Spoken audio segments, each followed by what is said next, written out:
Hello दोस्तों नमस्कार। Political science learning में आप सभी का स्वागत है। हम लोग पढ़ रहे हैं पॉलिटिकल प्रोसेस इन इंडिया, जो आपके यूजीसी नेट पॉलिटिकल साइंस के सिलेबस में यूनिट 8 में दिया गया है। आज के इस वीडियो में हम लोग रिकॉग्नाइज्ड एंड अनरिकॉग्नाइज्ड पार्टीज को समझेंगे। आखिर इन्हें ये स्टेटस क्यों दिया जाता है, क्या बेनिफिट्स होता है और किसके द्वारा ये इनको रिकॉग्निशंस दिया जाता है, उन सभी प्रश्नों को हम लोग सॉल्व करेंगे। जैसा कि आपको मालूम है, जो इंडिया है उसमें पॉलिटिकल पार्टीज को 3 मेन कैटेगरीज में डिवाइड किया गया है, बांटा गया है उनके साइज इन्फ्लुएंस के आधार पे। ये जो तो इनको रिकॉग्निशन जो दिया जाता है वो इलेक्शन कमीशन ऑफ इंडिया के द्वारा दिया जाता है। फर्स्ट प्रकार की जो रिकॉग्नाइज्ड पार्टी होती है उसको नेशनल पार्टीज कहते हैं। नेशनल पार्टीज पूरे इंडिया में कार्य करती हैं, यानी पूरे इंटायर कंट्री में कार्य करती हैं, चुनावों में पार्टिसिपेट करती हैं और राजनीतिक जो सत्ता है उसमें आने की कोशिश करती हैं। इनका यदि आउटलुक देखा जाए, परिप्रेक्ष्य देखा जाए, तो ये नेशनल होता है। दूसरी तरह की जो पार्टीज होती हैं उन्हें स्टेट पार्टीज का रिकग्निशन मिलता है। देखिए, स्टेट पार्टीज जो होती हैं वो किसी विशेष स्पेसिफिक स्टेट में ही ऑपरेट करती हैं, उस रीजन में उनका इन्फ्लुएंस रहता है और वहाँ के जो रीजनल इंटरेस्ट होते हैं उन्हीं को वो पूरा करने के लिए कार्य करती हैं, उसलिए वो चुनाव में पार्टिसिपेट करती हैं और वहाँ सत्ता में आके उन रीजनल इंटरेस्ट को पूरा करने की कोशिश करती हैं। तीसरी प्रकार की जो पार्टीज होती है वो रजिस्टर्ड अनरिकॉग्नाइज्ड पार्टीज होती हैं। रजिस्टर्ड अनरिकॉग्नाइज्ड पार्टीज कहने का मतलब है कि ये पार्टियां रजिस्टर्ड तो होती हैं इलेक्शन कमीशन ऑफ इंडिया में, लेकिन इन्हें किसी भी प्रकार का रिकॉग्निशन नहीं दिया जाता। नेशनल पार्टीज या स्टेट पार्टीज का कोई भी जो हो तो इनको क्राइटेरिया नहीं दिया जाता। अब हम लोग ये देख लेते हैं कि हम लोग को ये नेशनल और स्टेट पार्टीज का रिकग्निशन की आवश्यकता क्यों होती है। तो इलेक्शन कमीशन ऑफ इंडिया जो है तो इलेक्शंस कराने के पर्पज से इन पार्टीज को रजिस्टर्ड करता है और इन्हें रिकॉग्नाइज दे करता है कि ये नेशनल पार्टीज हैं कि स्टेट पार्टीज हैं। उनके पोल परफॉर्मेंस के आधार पर किस प्रकार वो चुनाव में अपना परफॉर्मेंस करती हैं, कितनी सीट्स जीतती हैं, कितने परसेंट वोट को अपने साथ लेती हैं, मतलब कितने वोट जो है तो प्राप्त करने में वो सफल रहती हैं। उस आधार पे उनके परफॉर्मेंस के आधार पे ही इन्हें नेशनल या स्टेट पार्टीज में रिकॉग्नाइज किया जाता है। अदर जो पार्टीज होती हैं वो रजिस्टर्ड अनरिकॉग्नाइज्ड पार्टीज होती हैं। ठीक ना। तो जो रिकॉग्नाइज पार्टी होती है जिन्हें रिकॉग्निशन दिया जाता है नेशनल पार्टीज या स्टेट पार्टीज का, उनके लिए कुछ सर्टेन प्रिविलेज भी उनको मिलते हैं इस रिकॉग्निशन से। जैसे उनको पार्टी सिंबल मिलता है, चुनाव चिन्ह दिया जाता है और ये चुनाव चिन्ह उनके लिए रिजर्व हो जाता है जो नेशनल पार्टीज होती हैं। जैसे कांग्रेस की यदि देखा जाए तो पंजा उनके लिए रिजर्व एक तरह से है। उसी प्रकार बीजेपी जो है तो अपने कमल के फूल के लिए उनका जो चुनाव चिन्ह है वो कमल का फूल है, उसी वो पूरे इंटायर कंट्री में उसी का इस्तेमाल करती है बीजेपी जहां भी चुनाव लड़ेगी। तो ये हर स्टेट में इनका इन्फ्लुएंस देखने को मिलता है लगभग तकरीबन, और इनका इन्फ्लुएंस नेशनल लेवल पे दिखाई देता है। साथ ही साथ ये जो पॉलिटिकल पार्टीज है जिन्हें नेशनल पार्टीज का दर्जा मिला होता है, उन्हें पॉलिटिकल ब्रॉडकास्टिंग का भी सुविधा मिलती है। जो नेशनल टेलीविजन या रेडियो स्टेशन होते हैं उनमें इनके लिए टाइम दिया जाता है कि वो कितना इसमें अपने पॉलिटिकल बातें या चुनाव का प्रचार उसमें अपनी बातें रख सकते हैं। साथ साथ इन्हें इलेक्टोरल रोल्स के लिए भी एक्सेस मिलता है नेशनल पार्टीज के रिकग्निशन से। इसके अलावा जो रिकग्नाइज पार्टी होती हैं उनके लिए केवल जो नॉमिनेशन के लिए प्रपोजर की आवश्यकता होती है, केवल एक प्रपोजर की, ओनली वन प्रपोजर की आवश्यकता होती है। साथ ही साथ ये 40 स्टार कैंपेन तक रख सकते हैं। 40 जो स्टार कैंपेनर्स हैं उनके चुनाव प्रचार के लिए चुनाव इलेक्शन टाइम पे वो अपने नामित कर सकते हैं, नॉमिनेट कर सकते हैं। और ये 40 स्टार कैंपेनर नॉमिनेट किए जाते हैं, ये पार्टीज के द्वारा ही जो है तो सजेशन भेजे जाते हैं इलेक्शन कमीशन ऑफ इंडिया के लिए को। इसके द्वारा इलेक्शन कमीशन ऑफ इंडिया के द्वारा स्टार कैंपेनर के लिए कोई रूल्स और रेगुलेशंस नहीं बनाए गए हैं। केवल जब चुनाव होते हैं, इलेक्शंस होते हैं, तो उसमें उनमें कोड ऑफ कंडक्ट कुछ उनके लिए निर्धारित किए जाते हैं इलेक्शन कमीशन ऑफ इंडिया के द्वारा। ये कौन स्टार कंपेनर बनेंगे ये पार्टी खुद ही तय करती हैं। इसी प्रकार जो रजिस्टर्ड अनरिकॉग्नाइज्ड पार्टी होती हैं उनको केवल 20 जो है तो स्टार कंपेनर अलाउड होते हैं। तो इस प्रकार से जो रिकॉग्नाइज्ड पार्टी होती है उनको बेनिफिट मिलता है स्टार कंपेनर के लिए। ये जो स्टार कैंपेनर्स होते हैं इनके जो ट्रेवल एक्सपेंसेस होते हैं इस चुनावी रैलीज के लिए, उन्हें इलेक्शन एक्सपेंडिचर्स में जो है तो कंसीडर नहीं किया जाता, इंक्लूड नहीं किया जाता जब कैलकुलेट किया जाता है कि किन पार्टीज ने कितना इलेक्शन में एक्सपेंडिचर किया है, खर्चा किया है। साथ ही साथ जितनी भी नेशनल पार्टीज होती हैं उनको जो सिंबल मिलता है वो रिजर्व रहता है उनके यूज के लिए। वो उनको पूरे कंट्री में यूज कर सकती हैं, इस्तेमाल कर सकती हैं इलेक्शंस को लड़ने के लिए। इसी प्रकार जो स्टेट पार्टी होती है, स्टेट पार्टीज को जो सिंबल मिलता है वो अपने स्टेट्स के लिए उनको रिजर्व किया जाता है, उस स्पेसिफिक स्टेट्स में उन्हें रिकॉग्नाइज किया जाता है। स्टेट में वो जितने भी चुनाव लड़ते हैं उस चुनाव चिन्ह के आधार पर वो पार्टीज स्टेट में अपना चुनाव लड़ सकती हैं।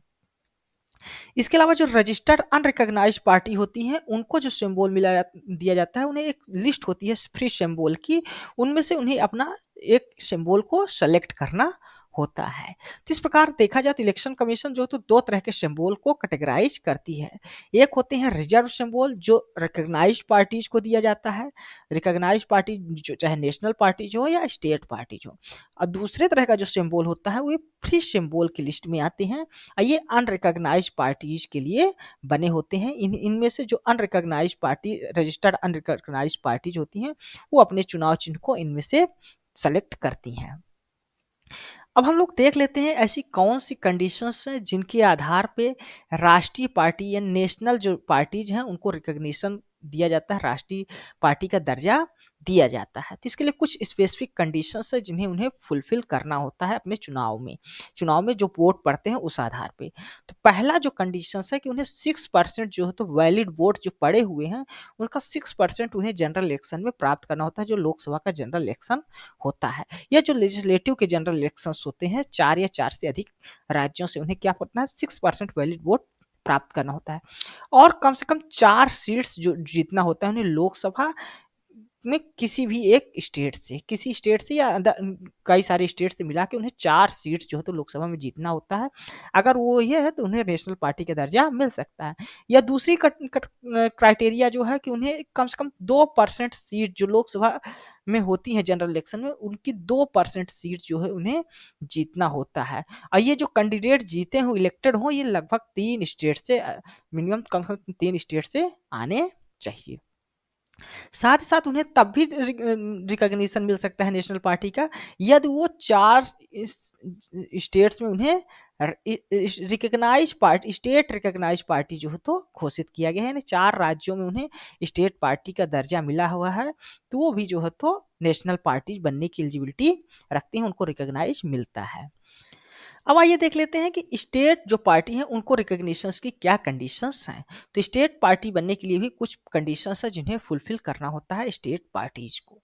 पहली कंडीशन है कि इन्हें 6% जो है तो वैलिड वोट प्राप्त करना होता है, जो जनरल इलेक्शन होता है लेजिस्लेटिव असेंबली का किसी भी जो स्टेट्स है उस कंसर्न स्टेट्स में, और साथ ही साथ उन्हें 2 सीट्स भी जीतना होता है उस असेंबली में जिस स्टेट में वो चुनाव लड़ रहे हैं। दूसरी क्राइटेरिया है कि जब लोकसभा का जनरल इलेक्शन हो या स्टेट के कंसर्न का इलेक्शन हो तो उन्हें कम से कम 6% जो है तो वैलिड वोट प्राप्त करने होते हैं, साथ ही साथ एक लोकसभा सीट में भी उन्हें जीतना होता है। अगर इतना है तो उन्हें स्टेट पार्टी का दर्जा मिल सकता है। या तीसरी कंडीशन है कि वो कम से कम 3% सीट जो लेजिस्लेटिव असेंबली का जनरल इलेक्शंस होता है उसमें कम से कम 3% सीट जो हो जितनी भी सीट हो 3% सीट उन्हें जीतना चाहिए, और ये या तो 3 सीट जीतना चाहिए, जो भी उनमें से ज़्यादा 3% सीट या 3 सीट जो भी ज़्यादा होगा उन्हें सिक्योर करना होता है, तो उन्हें स्टेट पार्टी का दर्जा मिल जाएगा, रिकॉग्निशन मिल जाएगा। चौथी कंडीशन है कि कम से कम 1 सीट जो है तो लोकसभा में वो जीते, जितनी भी हर 25 सीट में से 1 सीट वो लोकसभा की उनको जीतना चाहिए, जो स्टेट जिस स्टेट्स में लड़ रहे हैं चुनाव उस स्टेट कंसर्न से। तो अगर उस स्टेट का में ऐसा उनका परफॉर्मेंस है तो उन्हें जो है तो जो स्टेट पार्टी का रिकॉग्निशन मिल जाएगा। पांचवी कंडीशन जिसे 2011 में जोड़ा गया है, सबसे नई कंडीशन है कि अगर वो टोटल जितने वोट पड़ते हैं उस स्टेट में जनरल इलेक्शंस में, लोकसभा के जनरल इलेक्शन में टोटल 8% अगर वोट उन्होंने सिक्योर कर लिया है उस स्टेट में, पर्टिकुलर स्टेट में, तो उन्हें उस स्टेट का रिकॉग्नाइज्ड पार्टी का दर्जा उन्हें मिल जाएगा। ये कंडीशन 2011 में जोड़ी गई थी। ये प्रकार के ये कंडीशंस है किस प्रकार स्टेट को रिकॉग्निशन मिलता है, किस प्रकार नेशनल पार्टीज को रिकॉग्निशन मिलता है। अब आइए हम लोग देख लेते हैं कि जो रिकॉग्नाइज्ड पार्टीज रही हैं या स्टेट पार्टीज उन्होंने किस प्रकार इलेक्शंस में पार्टिसिपेट किया है। फर्स्ट से लेकर 17th इलेक्शन जो 2019 का है तब तक का उनको देख लेते हैं। जो फर्स्ट इलेक्शन जनरल इलेक्शन हुआ था 1952 में, उसमें जो नेशनल पार्टीज थी टोटल 14 नेशनल पार्टीज ने पार्टिसिपेट किया था, वहीं पर स्टेट पार्टीज की जो संख्या थी वो 39 थी। तो इस प्रकार ये देखा जाए तो सबसे ज़्यादा अगर किसी इलेक्शंस में, जनरल इलेक्शन में नेशनल पार्टीज की संख्या रही है, तो फर्स्ट जनरल इलेक्शंस में ही रही है। कभी क्वेश्चन पूछा गया कहीं भी स्टेटमेंट के रूप में दिया गया, तो ये आपका स्टेटमेंट हमेशा ध्यान रखिएगा, फर्स्ट जनरल इलेक्शन में सबसे ज़्यादा नेशनल पार्टीज ने पार्टिसिपेट किया था। सेकंड जो जनरल इलेक्शन हुआ था उसमें केवल मात्र 4 नेशनल पार्टीज ने पार्टिसिपेट किया था, तो ये सबसे कम जो है तो किस जनरल इलेक्शंस में हुआ, सेकंड जो जनरल इलेक्शन 1957 का था उसमें सबसे कम नेशनल पार्टीज ने पार्टिसिपेट किया। वहीं स्टेट पार्टीज भी इसमें केवल 11 स्टेट पार्टीज ने पार्टिसिपेट किया था। उसके बाद थर्ड इलेक्शन में 6, फोर्थ में 7 और फिफ्थ में 8 बढ़ते हुए क्रम में आप यहाँ पर देख सकते हैं, थर्ड, फोर्थ, फिफ्थ में। इसी प्रकार 6, 7, 8 में भी आपको 5, 6 और 7 नेशनल पार्टीज आपको देखने को मिलती हैं। स्टेट पार्टीज भी लगातार देखने को बढ़ती हुई दिखाई देती हैं उनकी संख्या। 9th जब जनरल इलेक्शन हुआ था उसमें 8 नेशनल पार्टीज थी। 10th जनरल इलेक्शन में 9 पार्टी आपको देखने को मिलती है। 11th में आपको 8 पार्टी नेशनल पार्टी देखनी है मिलती है। 12th जो जनरल इलेक्शन हुआ था उसमें 7 नेशनल पार्टीज ने पार्टिसिपेट किया था। 13th जनरल इलेक्शन में 7 पार्टीज ने, 14th में 6, 15th में 7 पार्टीज ने, 16th जनरल इलेक्शन 2014 का जो हुआ था उसमें 6 नेशनल पार्टी थी, और 2019 के जनरल इलेक्शन में 7 नेशनल पार्टीज ने पार्टिसिपेट किया था। तो यहाँ ये देखने को मिलता है कि सबसे कम जो है तो सेकंड जनरल इलेक्शन में पार्ट जो थी नेशनल पार्टीज पार्टिसिपेट की थी। सेकंड हाईएस्ट अगर देखा जाए तो थर्ड जो 10th आपका जनरल इलेक्शन हुआ था 1991, उसमें 9 जो है तो पॉलिटिकल पार्टीज ने पार्टिसिपेट किया था। इसी प्रकार आपको स्टेट पार्टीज का भी लिस्ट दिया हुआ है, किस जनरल इलेक्शन में कितनी जो है तो स्टेट पार्टीज ने पार्टिसिपेट किया है, वो भी आप लोग देख सकते हैं। अब हम लोग देख लेते हैं कि कौन कौन सी वर्तमान में नेशनल पार्टीज हैं इंडिया की, जिन्हें नेशनल राष्ट्रीय पार्टी का दर्जा मिला हुआ है। तो हम लोग इन पार्टीज को देख लेते हैं, इनको जो है तो किस ईयर्स में फाउंड हुआ, तो उनके प्रमुख लीडर कौन कौन से, ये जो है तो एग्जाम्स के दृष्टि से इंपॉर्टेंट है। और इलेक्शन सिंबल भी आप लोग याद रख सकते हैं, वो भी पूछा जाता है, कभी कभी एग्जाम्स में आ जाता है। लेकिन कभी कभी क्रोनोलॉजी में आ जाती है कि कौन सी पार्टी किस ईयर्स में फाउंड हुई, उसके आधार पे आपको क्रोनोलॉजी लगाना है, या उनके लीडर्स कौन है, किस पार्टी से संबंधित है वो लीडर, ये भी आपको करेक्ट मैच करने को आ जाता है कभी कभी एग्जाम में, तो आपको याद रहना चाहिए। जैसे आम आदमी पार्टी, फर्स्ट नंबर आम आदमी पार्टी है, इसकी जो स्थापना हुई थी वो 2012 में हुई थी, और इसके वर्तमान में जो प्रमुख लीडर हैं वो अरविंद केजरीवाल हैं, जो प्रेसिडेंट हैं पार्टी के। बहुजन समाज पार्टी, ये जो है तो आपकी बनी थी 1984 में, अप्रैल 1984 में, ठीक ना। इसके प्रमुख लीडर कौन है, मायावती हैं। भारतीय जनता पार्टी, बीजेपी जो है, ये इसकी स्थापना हुई थी 1980 में, और जेपी नड्डा इसके इस समय जो है तो प्रमुख लीडर के रूप में कार्य कर रहे हैं। Communist party of India, CPI-M जिसे कहा जाता है, इसकी स्थापना हुई थी 1964 में, और इसके वर्तमान में जो लीडर हैं प्रकाश करात हैं। इंडियन नेशनल कांग्रेस, आईएनसी जिसको कहा जाता है, इसकी स्थापना सबसे पहले हुई थी दिसंबर 1885 में, इंडिया की सबसे ओल्डेस्ट पार्टी है, और मल्लिकार्जुन खड़गे इसके नेशनल प्रेसिडेंट है वर्तमान में, ठीक। नेशनल पीपल्स पार्टी, एनपीपी, ये सबसे नई जो है तो राष्ट्रीय पार्टी इसको हम लोग कह सकते हैं। ये जो है तो इसकी स्थापना जो हुई थी जनवरी 2013 में हुई थी, और करनाथ संगमा जो है तो इसके वर्तमान में लीडर है प्रमुख, ठीक। 3 पार्टीज जो नेशनल पार्टीज हैं, इनकी आपको याद रखना है किस वर्ष ये स्थापना हुई थी। अब कुछ स्टेट पार्टीज ऐसे देख लेते हैं जिनका इन्फ्लुएंस 3 या उनसे अधिक राज्यों में है, 3 या 3 से अधिक राज्यों में इन्हें रिकॉग्नाइज किया गया है एज ए स्टेट पार्टी के रूप में। तृणमूल कांग्रेस है, इसकी स्थापना 1998 में होती है, ममता बनर्जी इनकी प्रमुख लीडर है। नेशनल कांग्रेस पार्टी, इसकी स्थापना 1999 में होती है, अजीत पवार इसके प्रमुख लीडर हैं। Communist party of India, CPI जो है, इसकी स्थापना 1925 में होती है, ये सेकंड ओल्डेस्ट पार्टी है वर्तमान में अगर देखा जाए तो, और डी राजा इसके जो है तो इस समय लीडर हैं। जनता दल सेकुलर जो है, इसकी स्थापना कब होती है याद रखिएगा, 1999 में, एस टी देवगौड़ा इसके प्रमुख लीडर है इस समय। जनता दल यूनाइटेड, जेडीयू जो है, उसकी स्थापना 2003 में होती है, और नीतीश कुमार इसके प्रमुख लीडर हैं। तो ये ऐसी स्टेट पार्टियां हैं जिनका 3 या 3 से अधिक राज्यों में इन्फ्लुएंस है, या 3 से अधिक स्टेट में ये रिकॉग्नाइज्ड पार्टीज के रूप में कार्य कर रही हैं। अब ऐसे पार्टीज के बारे में देख लेते हैं जो 2 राज्यों या 2 से अधिक राज्यों में, 2 राज्यों में इन्हें रिकॉग्निशन मिला गया है, या स्टेट पार्टी का दर्जा दिया गया है। तो इसमें पहली आती है एआईएडीएमके, ठीक, इसकी स्थापना 1972 में होती है। डीएमके की स्थापना 1949 में होती है और नागा पीपल्स फ्रंट की स्थापना 2002 में होती है। इनके प्रमुख लीडर कौन-कौन हैं? आप लोग इनको देख सकते हैं और डिटेल में लिस्ट आप लोग विकिपीडिया में जाकर इसको भी देख सकते हैं, उसका नोट्स भी बना सकते हैं। नेशनल कांग्रेस पार्टी की स्थापना जो है तो 2024 में होती है, ठीक ना? ये इसके प्रमुख लीडर याद रखिएगा शरद पवार हैं।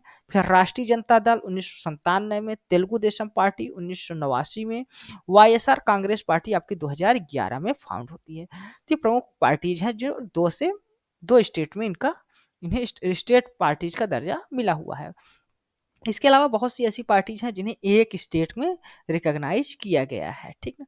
अब हम लोग अनरिकॉग्नाइज पार्टीज के कुछ देख लेते हैं नाम।